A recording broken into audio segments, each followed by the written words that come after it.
Hi, how you doing? Uranus is about to go retrograde, joining Saturn and Neptune and Pluto.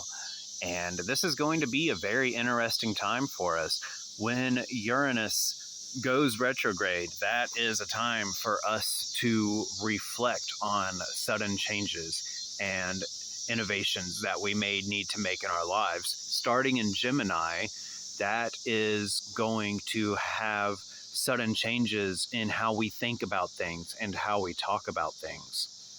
And as it moves into Taurus, which I believe it'll move into Taurus in November, that is when we will then start reassessing changes in our financial situation and thinking about our financial situation and our stability.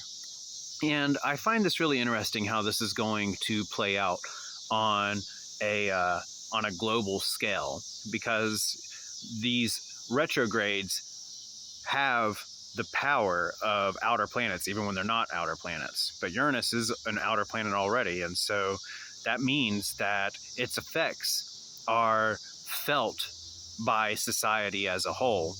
And so I believe the way Uranus in retrograde is going to impact us is it's going to reflect the people who have been supporting our current administration are going to start opening their eyes and realizing what's going on. Or elected officials will start coming out and speaking against it, even though they've been supporting it. And we've already seen that with a few people. So Uranus is trining Pluto, which is breaking something down and building it back up again. And it's also sextiling Saturn conjunct Neptune, which I have consistently been referring to as representing our government's status quo and the lies that they've been telling to try to maintain it.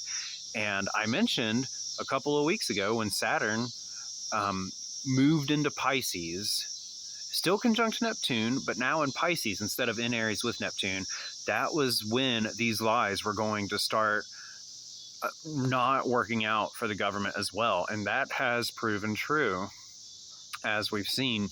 You know, when Uranus first entered Gemini back in July, that was when they started the whole Epstein thing that blew up in their face. That was when they tried to say they weren't going to do anything else, that there wasn't anything else to release about Epstein, and that blew up and everybody got pissed. And from there, they tried to tell lie after lie and distraction after distraction, and it wasn't really working. And then just recently we had the Epstein victims with their press conference come out, and surprisingly, you know, some people like Marjorie Taylor Greene had come out against the Trump administration in support of them. And, you know, my thoughts on that, I think that ultimately she sees the writing on the wall, that she needs to stop playing these MAGA games if she wants to keep her seat. But in my opinion, it's too little too late, but I don't live in that state, so it's not really up to me. But anyways, back to what I was talking about. It's really interesting that this whole Epstein victim press conference happened, because in just 2 days, right after Uranus goes retrograde, we're going to have this full moon. And the full moon is 15 degrees Pisces. And now my friend Charla, who is wonderful, awesome, you can find her on TikTok, she actually pointed this out to me. I can't believe I didn't even think to look at this myself. She pointed it out to me that on Epstein's natal chart, his Mars is 15 degrees Pisces and his Venus is 16 degrees Pisces. This full moon is happening exactly conjunct his Mars. And so with this eclipse, this is secrets coming to light. And so it's crazy that the Epstein survivors just had this press conference, and now in just 2 days from the recording of this video, we're going to have this eclipse exactly conjunct. And we've seen what did I say just like 2 days ago? When the moon hit Pluto, we were going to get some major revelations, and we've had quite a few. For one, the Marjorie Taylor Greene situation I was talking about, where she came out and in support, and she started calling out the Trump administration for threatening to hold people accountable as an act of aggression if they continued with this Epstein thing. We had the dude from the Department of Justice that accidentally admitted on camera without realizing it that they were planning on releasing the Epstein files, but scrubbing all the Republican names out of it and leaving only the Democrat names in. And so now that's out there. And we've had the whole blowing up of this tiny little boat with 11 people on it because they were supposedly drug dealers, I assume they were thinking that was going to show power and, you know, get people back on their side. But that was like kind of an international war crime. And also there's this weird thing going on where it's like, from what I've read, apparently the Venezuelan government said that this was AI. It didn't actually happen, but the American government saying it did happen. But then that's a war crime. Why did you blow these people up when you could have just disabled their defenseless little boat and arrested them? And that's opening up a whole other can of worms. Like, even Marco Rubio is kind of like, oh, no, that was the president's idea. So mistakes are happening, and it's all lined up.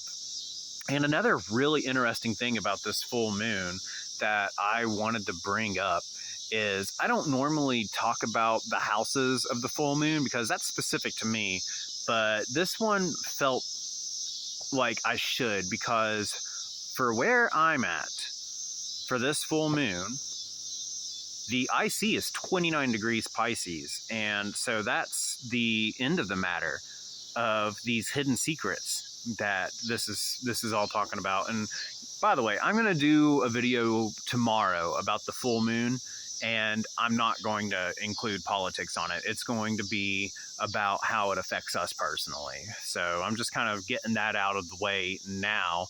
I went ahead and made the chart for the full moon, but I just wanted to include that in here. So just that 29 degree IC, fascinating, with the full moon itself happening in the third house. So that's ultimately Uranus retrograde. We're already seeing the effects that are going to kick it off. It's squaring Mercury right now. It's going to be squaring Mercury when it goes retrograde. And change in messaging, change in how people think, change in communication. And then it's going to move into Taurus, change in our financial situation and how we think about our money. I think that this Uranus retrograde will be when people start feeling the effects of the economy from this administration, and they're going to start changing the way they think about it. They're going to start getting hurt enough by the prices going up, the hospitals shutting down, all of this stuff, that they're going to start losing even more supporters. And I have thought for a long time that this whole Uranus retrograde, when it ends, when Uranus re-enters Gemini next July 2026, that is when we will see the full effects of all of this. And what does that line up with? The midterms? Interesting. Another interesting thing I wanted to point out is I went ahead and I looked up Epstein's solar return chart for this year as well. And it was quite fascinating. As you can see here, he's got Mars in the first house, and it is trining Saturn conjunct Venus at 16 degrees Pisces. That's his natal Pisces. That's his natal Venus, 16 degrees Pisces.